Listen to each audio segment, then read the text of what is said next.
பதவி வெறி பிடிச்சவன், அது மட்டும் இல்லாம வந்து தன்னோட பதவிக்காக என்ன வேணாலும் செய்வான் அப்படின்னு சொல்லிட்டு தற்போது பன்னீர்செல்வத்தின் மீது பல பேர் வந்துட்டு தன்னுடைய குற்றங்களை சுமத்தி வந்துட்டு இருக்காங்க. இதுக்கு அடித்தளம் போட்டவரே வந்துட்டு நம்மளுடைய ஸ்டாலின் தாங்க. ஆமாங்க, நம்மளுடைய அஇஅதிமுகவில் சசிகலாவும் சரி, எடப்பாடி பழனிசாமியும் சரி, டிடிவி தினகரனும் சரி, அவ்வளவு இருக்குங்க. நம்ம தலை வைக்கவும் சரிங்க, இவங்க எல்லாருமே வந்துட்டு பன்னீர்செல்வம் ஸ்டாலின் சொல்லி தான் இதெல்லாம் பண்ணிட்டு இருக்காரு அப்படின்னு சொல்லிட்டு இருக்காங்க. ஆனா தற்போது நடந்து வந்துட்டு இருக்க சூழ்நிலைகளை பார்த்தா இவங்க ஸ்டாலினுக்கும் பன்னீர்செல்வத்துக்கும் இன்னும் அந்த மாதிரி வந்துட்டு எந்த ஒரு தொடர்பும் இல்லை அப்படின்னு தாங்க தெரியுது.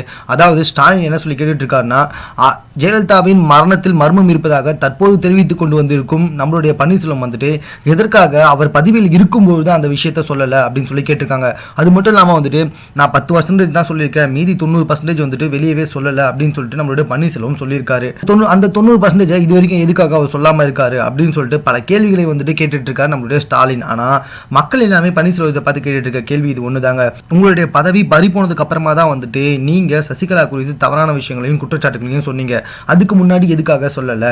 அது மட்டும் இல்லாமல் நீங்க பதவியில் இருக்கும்போதே வந்துட்டு, அதாவது செல்வி ஜெயலலிதா அவர்கள் இறந்த உடனேயே வந்துட்டு எதற்காக அப்போ வந்துட்டு ஜெயலலிதா குறித்த மரணத்திற்காக விசாரணை எதுவுமே வந்துட்டு நடத்தணும்னு சொல்லலை. மேலும் வந்துட்டு நீங்க தான் வந்துட்டு சசிகலா வந்துட்டு பொதுச் செயலாளராகவே நியமிச்சிங்க. அப்பவே வந்துட்டு சசிகலா பற்றிய உண்மைகளை எங்ககிட்ட சொல்லியிருக்கலாமே, எதுக்காக உங்களோட பதவி பறி போனதுக்கு அப்புறமா தான் வந்துட்டு இதை சொல்லிட்டு இருக்கீங்க? அதாவது அவர் பதவி இருக்கும் அப்படின்னு நினைச்சுதான் இதெல்லாம் பண்ணிட்டு இருக்காராம். பதவி போனது தெரிஞ்சது உடனே பொறுத்துக்க முடியாது அவர் வந்துட்டு சசிகலா செய்த குற்றங்கள் எல்லாத்தையுமே சொல்லிட்டு இருக்காரு. அந்த வகையில் வந்துட்டு தன்னுடைய பதவிக்காகத்தான் இவ்வளோத்தையும் பண்ணிட்டு இருக்காரு பன்னீர்செல்வம் அப்படின்ட்டு இப்ப பல பேர் வந்துட்டு பன்னீர்செல்வத்தின் மீது பல குறைகளை சொல்லி வந்துட்டு இருக்காங்கன்னா பாத்துக்கோங்க. என்னதான் வந்துட்டு மக்கள் சசிகலாவுக்கு எதிராக இருந்தாலும் பன்னீர்செல்வத்துக்கு ஆதரவாக 100 விழுக்காடு இன்னும் மாறல அப்படின்றது தாங்க உண்மை. அதுக்கு ஆதரமாக தான் சமூக வலைத்தளத்தில் தற்போது பன்னீர்செல்வத்தை எதிர்த்து பல பேர் கேள்வி கேட்டு வந்துட்டு இருக்குதுன்னா பார்த்துக்கோங்க. மேலும் தீபா பக்கமும் வந்துட்டு பல பேர் வந்துட்டு எதிர்ப்பு தெரிவிச்சு தான் வந்துட்டு இருக்காங்க.